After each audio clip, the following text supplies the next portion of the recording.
నమస్తే తెలుగు వారి మన Sakshi news. Welcome to the quality education show. Students campus నుంచి కార్పొరేట్ వరల్డ్ లోకి ఎంటర్ అయ్యేటప్పుడు వాళ్ళు ఎలాంటి స్కిల్స్ నేర్చుకోవాలి, దీనికి సంబంధించి డిస్కస్ చేయడానికి మనతో పాటు ఉన్నారు IT professional and data scientist Venkat Ikurthi garu. Hello sir. నమస్తే అండి. హలో సార్, యాక్చువల్ గా స్టూడెంట్స్ ఎడ్యుకేషన్ అయిపోగానే క్యాంపస్ నుంచి కార్పొరేట్ వరల్డ్ లోకి ఎంటర్ అయ్యేటప్పుడు వాళ్ళు ఎలాంటి స్కిల్స్ నేర్చుకోవాలి, వాళ్ళ యాటిట్యూడ్ ఎలా ఉండాలంటారు? Sir, it's a very good topic for today because now the students require this type of information first of all. See, campus to corporate అంటే కాలేజ్ నుంచి కార్పొరేట్లోకి జంప్ అవ్వాలి అంటే కొన్ని వాళ్ళు యాటిట్యూడ్స్ కొన్ని మార్చుకోవాలి, కొంత దాని ఏమంటారంటే కార్పొరేట్ కల్చర్ని డెవలప్ చేసుకోవాలి. జనరల్గా ఏంటంటే కార్పొరేట్లోకి వెళ్ళిపోయినప్పుడు ప్రొఫెషనల్ స్కిల్స్ డెవలప్ చేసుకోవాలి. ప్రొఫెషనల్ అంటే కార్పొరేట్ కమ్యూనికేషన్. ఇప్పుడు మీకు తెలుసో లేదో, వీళ్ళు మనకు చాట్ చేస్తారు. సమ్ టైమ్స్ వాళ్ళు తెలుగులో చాట్ చేస్తారు, అంటే ఐ మీన్ తెలుగులో చాట్ చేస్తారు. అది నాకు చాలా పెద్ద ప్రాబ్లం అయిపోతుంది. కొంతమంది జిఎం అంటారు. జిఎం అంటే నేను చెక్ చేసుకున్నాను. నేను లైక్ ఈ మధ్య కొత్తగా లెట్ మీ నో అంటానికి ఎల్ఎంకే అని పెడతారు. ఎల్ఎంకే అంటే ఏమిటో నాకు తెలియదు. నేను మన గూగుల్కి వెళ్ళి చెక్ చేసి లెట్ మీ నోకి ఓన్ షార్టెస్ట్ ఫామ్ అనమాట. అంటే ఈ కార్పొరేట్ కమ్యూనికేషన్లో అంటే ఈమెయిల్స్ పంపించడం కానీ, లేకపోతే ఇలా చాట్ చేయటం అంటే కంపల్సరీ. ఇప్పుడు మైక్రోసాఫ్ట్ టీమ్స్, స్కైప్ అందరం చాట్ చేస్తూనే ఉంటాం డెఫినెట్గా. సో కార్పొరేట్గా మనం ఎలా ఉండాలి అనేటువంటిది మోర్ ఇంపార్టెంట్. సాధ్యమైనంత వరకు ఎబ్రివేషన్స్ అనేవి మనము తీసేయాలి ఒకటి. రెండవది ఏమిటంటే ప్రతి ఆఫీస్కి కూడా ఏంటంటే ఒక డ్రెస్ కోడ్ ఉంటుంది. ఇప్పుడు సపోజ్ యూఎస్ ఉందనుకోండి, వీక్లీ మనం I mean Monday to Thursday you can wear with business casual అని చెప్తారు. జీన్స్ ప్యాంటు టీషర్టు వేసడానికి అలౌ చేయరు. ఒక్క ఫ్రైడే మాత్రం అలౌ చేస్తారు. అట్లా ప్రతి కార్పొరేట్కి ఒక డ్రెస్ కోడ్ ఉంటుంది. We need to follow the dress code. అది ఫస్ట్ అంటే ప్రొఫెషనల్ అటైర్ అనుకోండి. ప్రొఫెషనల్ మోస్ట్ ఇంపార్టెంట్ ఏంటంటే చాలా సందర్భాల్లో టైం మేనేజ్మెంట్. మనం ఒక మీటింగ్ ఉన్నది అనుకోండి, ఆ మీటింగ్కి మనం టైంకి ఒక 5 minutes బిఫోరే మనం something is wrong actually. Continue చేయండి సార్. ఓకే.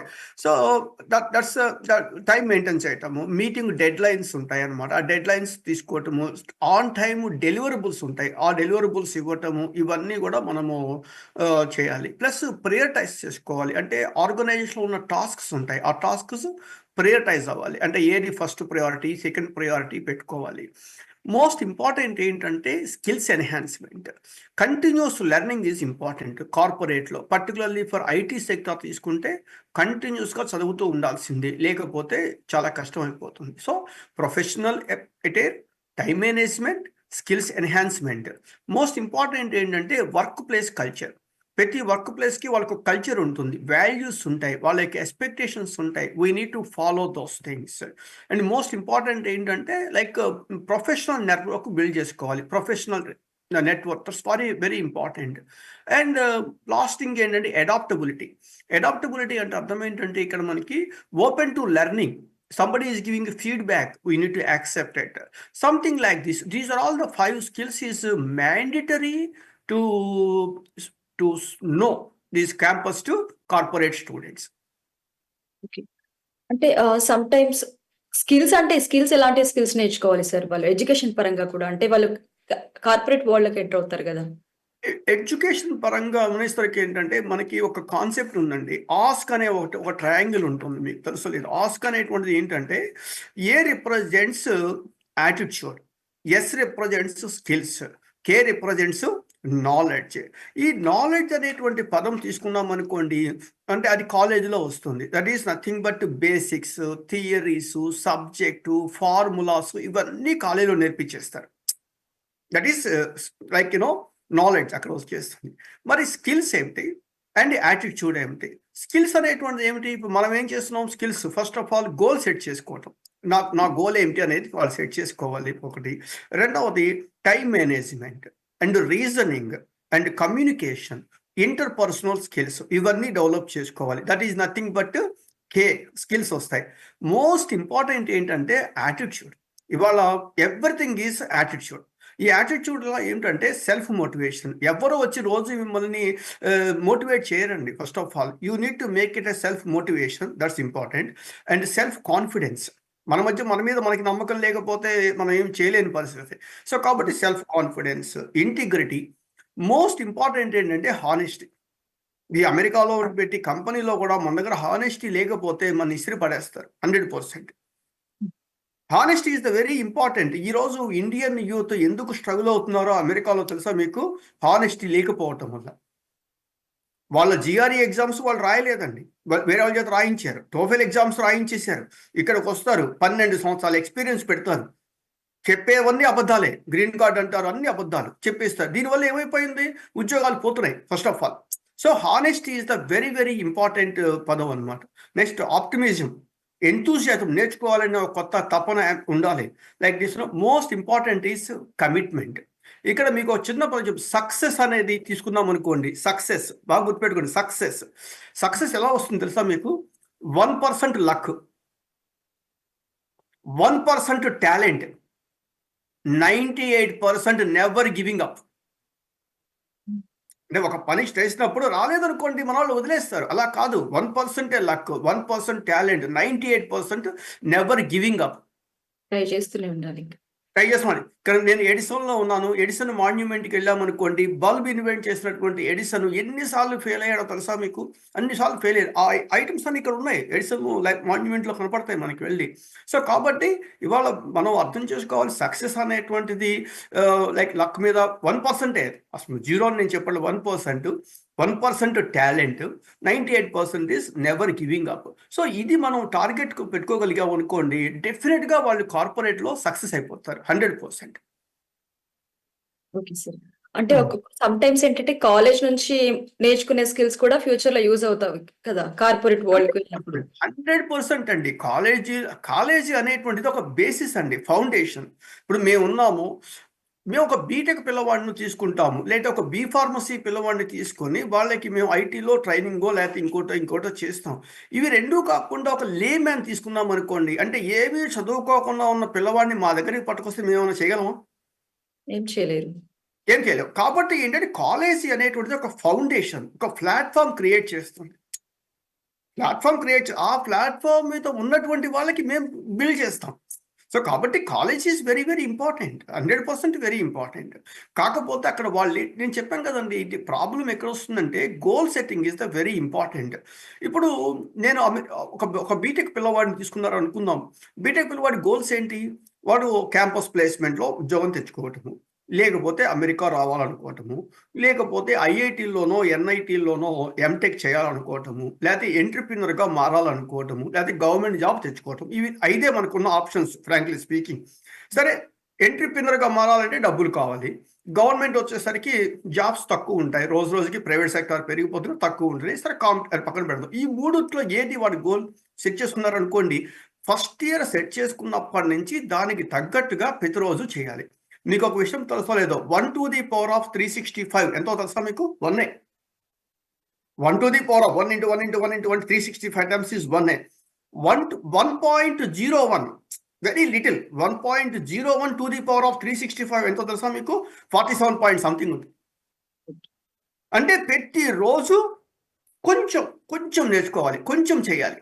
అలా చేస్తే ఈ 4 సంవత్సరాల్లో is become like a master in particular area, master in that area. అది జరిగిపోతుంది. సో కాలేజీ అదే మేము మాట్లాడుతాం, మేము స్టూడెంట్స్తో మాట్లాడేటప్పుడు అడుగుతాం, నువ్వు బ్యాచిలర్స్ ఏం అమెరికా వచ్చిన ప్రతి ఒక్కళ్ళు masters computer science, data science అని చెప్తారు. నేను అడుగుతాను, నువ్వు బ్యాచిలర్స్ ఏం చేసావు అంటారు. బ్యాచిలర్స్ ఏదో బీటెక్ కంప్యూటర్ సైన్స్లో లేకపోతే ఇంకోటో చెప్తారు. దాన్ని బేస్ చేసుకొని మనం ముందుకెళ్తాం అనమాట. నేను చాలా ఇంటర్వ్యూలో చాలా సందర్భాల్లో చెప్పాను, నేను select right Guru first. If you are at right guru, you never did anything wrong. If you are not at right guru, whatever you are doing is wrong. Select right institute first. If you are at right institute, you never did anything wrong. ఖచ్చితంగా life settle అయిపోతారు. మనం wrong institute select చేసుకున్నాం అనుకోండి, problem start అవుతాయి. సరే, మన college నుంచి బయటకు వచ్చేసారు. బయటకు వచ్చిన తర్వాత ఏంటి? ఈ కార్పొరేట్ నుంచి, కాలేజీ నుంచి క్యాంపస్ టు కార్పొరేట్ అనే ఫీలింగ్ తీసుకొచ్చినప్పుడు కార్పొరేట్లో మనం ఇవి ఖచ్చితంగా మెయింటైన్ చేసి తీరాల్సిందే. డ్రెస్ కోడ్ కావచ్చు, టైం మేనేజ్మెంట్ కావచ్చు, కంటిన్యూస్గా స్కిల్స్ని అప్గ్రేడ్ చేసుకోవాల్సిందే. సో ఇవన్నీ మనం ఉన్నామనుకోండి, డెఫినెట్గా మనం సక్సెస్ అవుతాం. సక్సెస్ అవ్వకపోవడానికి ఏమీ లేదు అసలు. ఇక్కడ సక్సెస్ ఫార్ములా స్మార్ట్ వర్క్ అంతే. చాలా మంది చెప్తారు హార్డ్ వర్క్ అని చెప్తారు. Hard work is once upon a time hard work is okay. Now we want to make it into smart work. Smart work చేయడం అనేది ఇది more and more important, particularly for.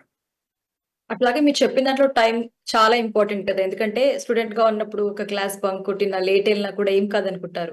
But ఇక్కడికొచ్చేటప్పుడు చాలా డిఫరెంట్‌గా ఉంటుంది గదా! Time to time. అంటే ఇక్కడ మీకు చిన్న ఎగ్జాంపుల్ చెప్తానండి. ఇప్పుడు ఫర్ ఎగ్జాంపుల్ నాతో పాటు కొంతమంది మా ఫ్రెండ్స్ బీఈడీ ఎగ్జామ్ రాశారు. అంటే అప్పట్లో బీఈడీ ఎగ్జామ్ రాస్తే ఆఫ్‌కోర్స్ నాకు కూడా మంచి ర్యాంకే వచ్చింది. నేను ఇటు వేరే వచ్చాను. వాళ్ళంతా కూడా ఏంటంటే బీఈడీ కంప్లీట్ అయిపోగానే స్కూల్ టీచర్స్ అయిపోయారు అందరూ. దే ఆర్ ఆల్ మేకింగ్ అప్పుడు ఫస్ట్ వాళ్ళ సాలరీ ఎంతంటే ₹397 అండి, నాకు బాగా గుర్తు. ₹397. ఈరోజు వాళ్ళందరి సాలరీ క్లోజ్ టు 1.5 అలా 1.5 లాక్స్ దాకా వచ్చింది. అంటే రిటైర్ అయ్యేటప్పటికి వాళ్ళకి 100% 200,000 అంటే ₹2,00,000 జీతం వస్తుంది. అంటే 400 రూపాయలతో స్టార్ట్ చేసిన వ్యక్తి రిటైర్ అయ్యేటప్పుడు 2,00,000 అయింది అంటే 500 రెట్లు సాలరీ పెరిగింది. 500 రెట్లు సాలరీ పెరిగింది. మన దగ్గర ఇద్దరు బీటెక్ స్టూడెంట్స్ ఉన్నారండి. ఇద్దరు బీటెక్ స్టూడెంట్స్. ఒకడు ఈ సంవత్సరం ఉద్యోగం వచ్చేసింది. 2025లో జాబ్ వచ్చింది. ఇంకొక అతనికి 2026లో జాబ్ వచ్చింది. ఒక సంవత్సరం తర్వాత జాబ్ వచ్చింది. ఏదో ఒక రీజన్. వీళ్ళిద్దరి ఏజ్ ఒకటే కదా ఆల్మోస్ట్. వీళ్ళిద్దరు అవును. 60 ఏళ్ళకి రిటైర్ అయిపోతారు. ఫస్ట్ అతని సర్వీసు 35 ఇయర్స్ ఉంటే, రెండో వాళ్ళ సర్వీస్ ఎంత ఉంటుంది? 34 ఇయర్సే ఉంటుంది. ఒక 1 ఇయర్. సంవత్సరం ఇక్కడ పోయింది కదా! యెస్. సరే, మినిమమ్ 25,000 సాలరీ వేసుకోండి. 25,000 ₹4,00,000 మినిమమ్ సాలరీ 25,000 వేసుకోండి. 500 రెట్లు పెరగక్కర్లా. 20 రెట్లు పెరిగిందనుకోండి. ఎంత అయింది? 5,00,000. సో ఇది రిటైర్మెంట్ అప్పటికి. నేను 500 రెట్లు అవ్వట్లేదు. 20 రెట్లు వేసుకున్నా కూడా 5,00,000. సంవత్సరానికి ఎంత అయింది? ₹60,00,000. అంటే ఈ ఫస్ట్ పర్సన్ 35 ఇయర్స్ సర్వీసు, రెండోవాడు 34 ఇయర్స్ సర్వీసు, ఇతనికి 60 లాక్స్ అడిషనల్‌గా సాలరీ వస్తుంది. అంటే డిగ్రీ అయిపోయిన తర్వాత ఒక్క సంవత్సరం మనం వేస్ట్ చేసుకుంటే లాంగ్ రన్‌లో మనకి నేను అమెరికా గురించి మాట్లాడట్లేదు. ఇండియా గురించి మాట్లాడుకుంటున్నాం. ష్యూర్. ఇంత డబ్బులు పోతాయి. సరే, I don't care about 60 lakhs సంపాదించుకుంటాం. కానీ ఆ పోయిన సంవత్సరంలో ఒక్క సెకన్ కూడా తిరిగి రాదు. ఖచ్చితంగా రాదు. రాదు కదా! అంటే ఈ స్టూడెంట్స్‌కి ఏముండాలి? అలాంటి లాంగ్ టర్మ్ గోల్ ఉండాలి. నేను ఇప్పటికీ అదే చెప్తున్నానండి. మీ గ్రాండ్ ఫాదర్ చదివారు. India is a developing country. Me father అదే చదివారు. మీరు అదే చదివారు. ఇవాళ ఇండియా డెవలప్డ్ కంట్రీ కావాలంటే ఏమవ్వాలి తెలుసా మీకు? జనాలకి టైం వాల్యూ తెలియాలి ఫస్ట్ ఆఫ్ ఆల్. డిగ్రీ అయిపోయేటప్పటికి మనం మార్కెట్‌లోకి వెళ్ళిపోవాలి. స్కిల్స్ అన్నీ నేర్చుకోవాలి. వీళ్ళంతా ఏం చేస్తారంటే డిగ్రీ అయిపోయిన తర్వాత బిగించేస్తారు. ఆలోచిస్తారు. ఏం చేయాలని. ఆలోచించడానికి ఒక 6 నెలలు పడుతుంది. ఇంప్లిమెంటేషన్‌కి ఇంకొక 6 నెలలు పడుతుంది. ఇంకొక 4,00,000 మంది బీటెక్ పిల్లలు బయటకొచ్చేస్తారు. వచ్చేస్తుంది. అవకాశాలు దొరకట్లేదు. That is the reason it is. కాబట్టి ఫ్రెషర్స్ ఏంటంటే వచ్చేస్తున్నారు. వచ్చేస్తారు కదా! సో గోల్ సెట్టింగ్ అనేది వెరీ, వెరీ, వెరీ ఇంపార్టెంట్. ఒక్కసారి గోల్ తీసుకున్న తర్వాత ఇందాక మీకు చెప్పాను. 1% is luck, 1% is skill, 98% is never giving up. నేను గోల్ తీసుకున్న తర్వాత దాన్ని గివ్ అప్ చేయకూడదు. నేను దాన్ని కంటిన్యూ చేయాలి. That is the more important part. So మనం ఇండియాలో అయితే బేసిక్‌గా మనము ఏదో ఒక రిలేషన్‌షిప్‌తోని పిలుచుకుంటాం గదా! అక్క, అన్నయ్య, అంకుల్ అని. సేమ్ వాళ్ళు కూడా యూఎస్‌కొచ్చినప్పుడు కూడా సమ్ టైమ్స్ అలా పిలిచి ప్రాబ్లమ్ ఫేస్ చేసిన సిట్యుయేషన్స్ కూడా ఉంటాయి గదా! దీని గురించి మీరేం చెప్తారు?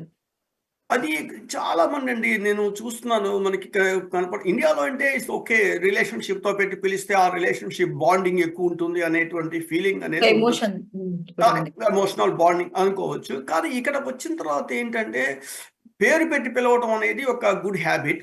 సరే, మరీ పెద్దవాళ్ళు మనం పేరు పెట్టి పిలిస్తే బాగుండదు అనుకున్నప్పుడు సర్రని పిలవటం అనేది ఓకే గానీ, లైక్ నువ్వు అన్న అనో, అక్క అనో, లేకపోతే అంకుల్ అనో, పెంకుల్ అనో పిలిచారనుకోండి, అది కరెక్ట్ కాదు. నాకు తెలిసి ఒక అమ్మాయి వాళ్ళ రూమ్‌మేట్ అంటే సీనియర్ 6 నెలల ముందు వచ్చిన అమ్మాయిని అక్క, అక్క అని పిలుస్తుంటే ఆ అమ్మాయి గట్టిగా చెప్పింది.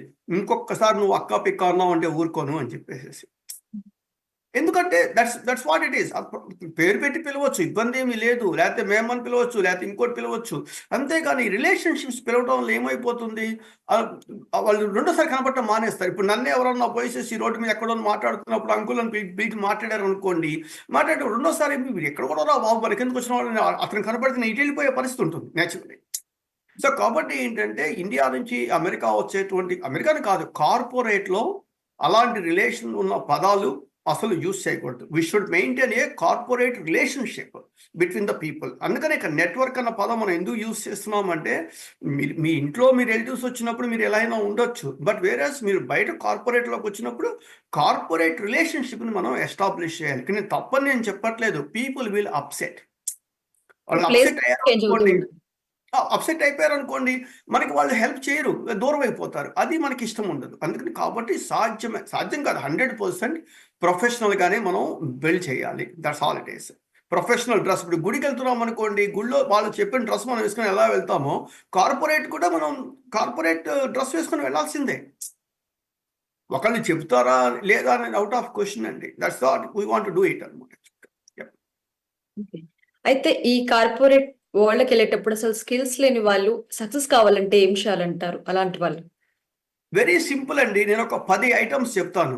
ఆ 10 ఐటమ్స్కి స్కిల్ అక్కర్లేదు.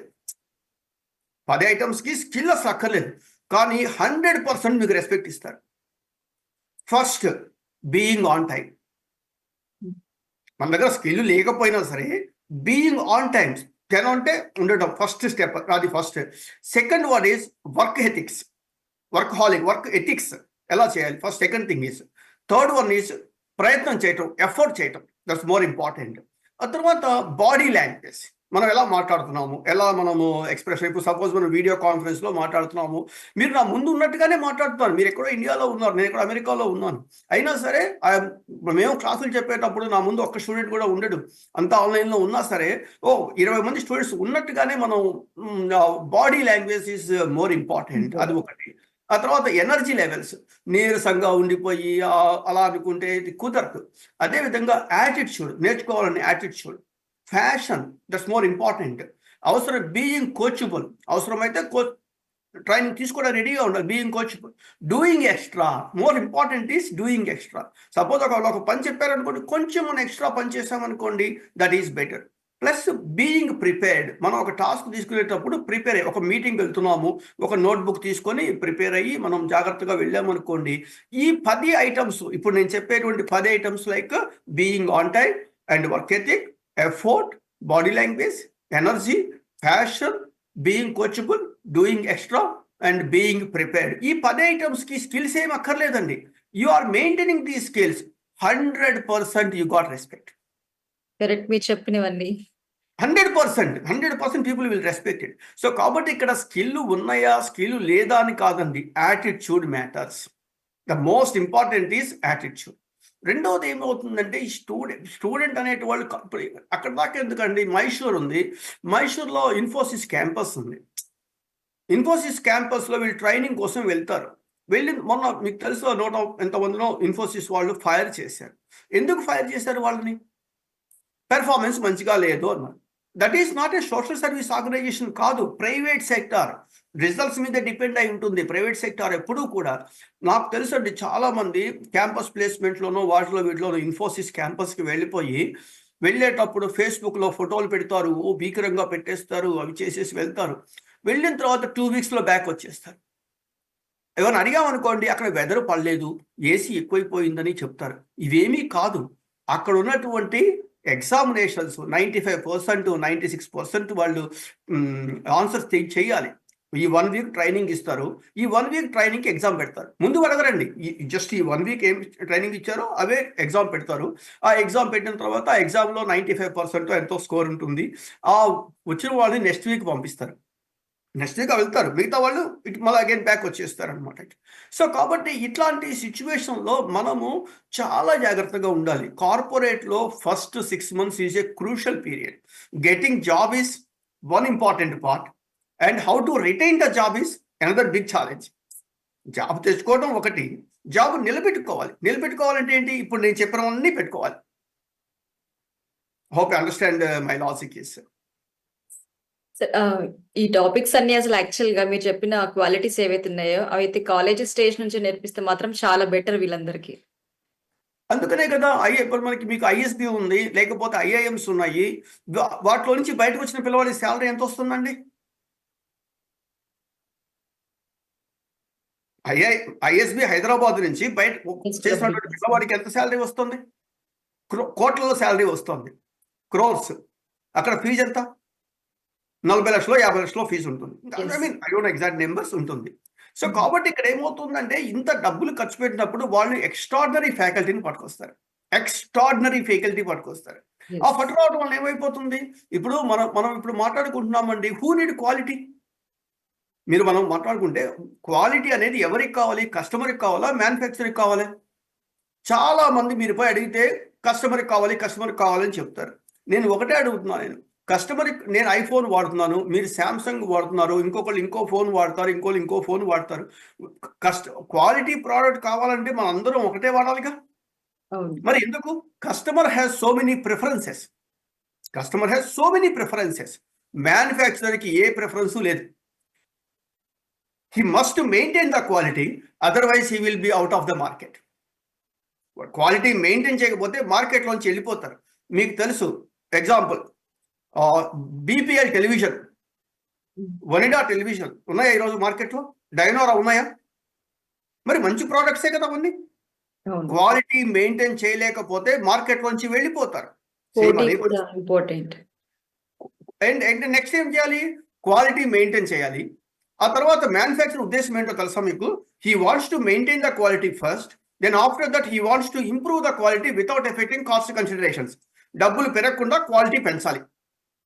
దానికి డేటా సైన్స్, కంట్రోల్ చార్ట్ అనే ఒక కాన్సెప్ట్ ఉంటుంది. నేను మీకు డెఫినేషన్ డైరెక్ట్గా చెప్తాను. నేను control chart is conceived and డివైడ్ by the Shewhart is a simple pictorial device for detecting unnatural patterns of variations of data.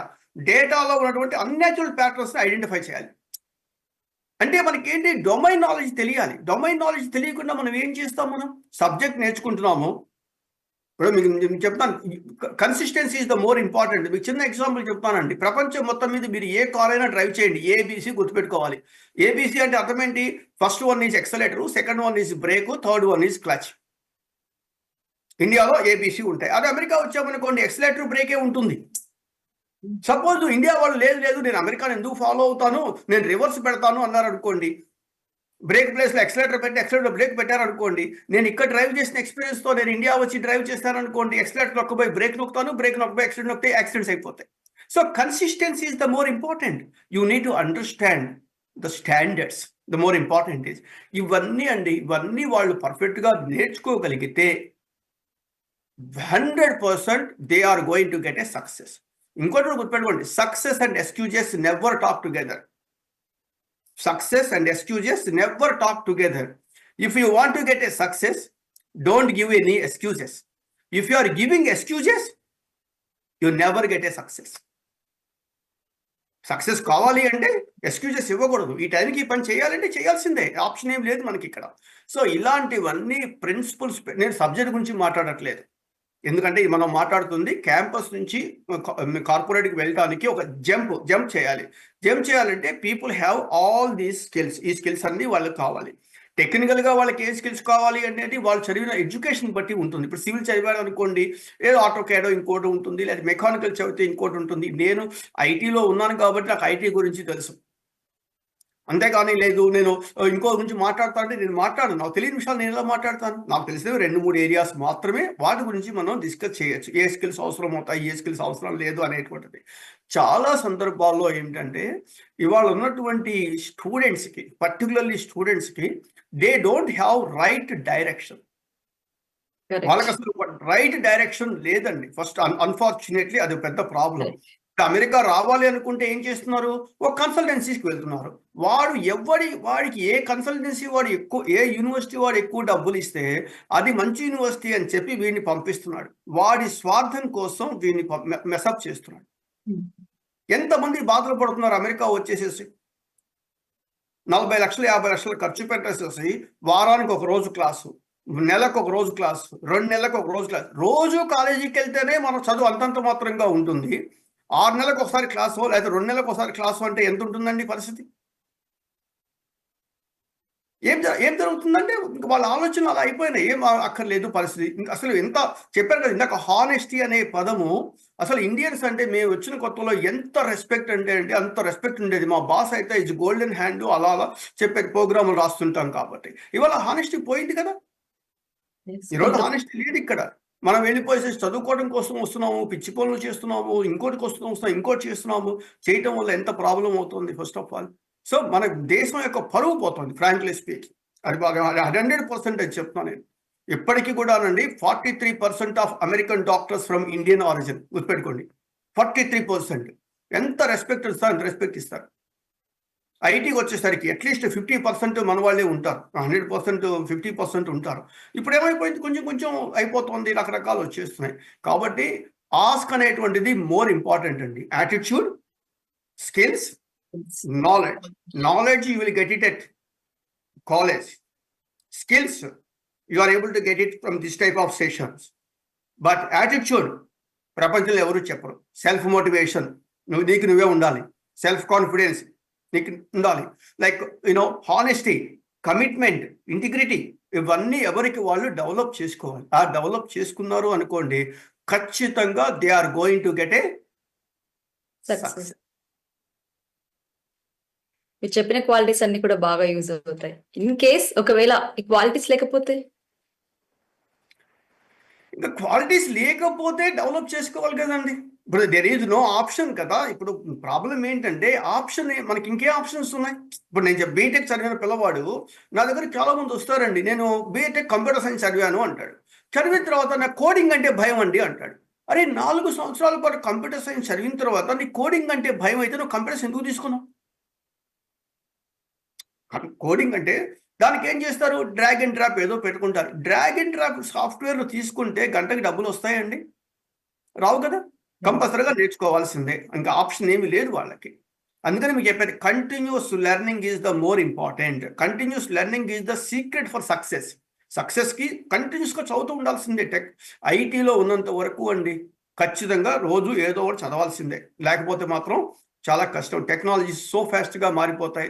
మనము ఆ టెక్నాలజీ నేర్చుకోవాల్సిందే అని పరిస్థితి. మీరన్న ప్రకారం అలాంటి స్కిల్స్ లేవు అనేటువంటి వాళ్ళకి చెప్పాను కదా, ఇందాక చెప్పాను నేర్చుకోవడం 10 స్టెప్స్ చెప్పాను, 10 ఐటమ్స్ చెప్పాను. ఈ 10 ఐటమ్స్ కనీసం వాళ్ళకు ఉంటే మనం అద్భుతమైన మహామేధావులం కాకపోయినా సరే జనాలు మనకి రెస్పెక్ట్ ఇస్తారు. ఒక్కసారి ఆ రెస్పెక్ట్ని బేస్ చేసుకొని మనం చదవటం అనేది బిగించేస్తాం.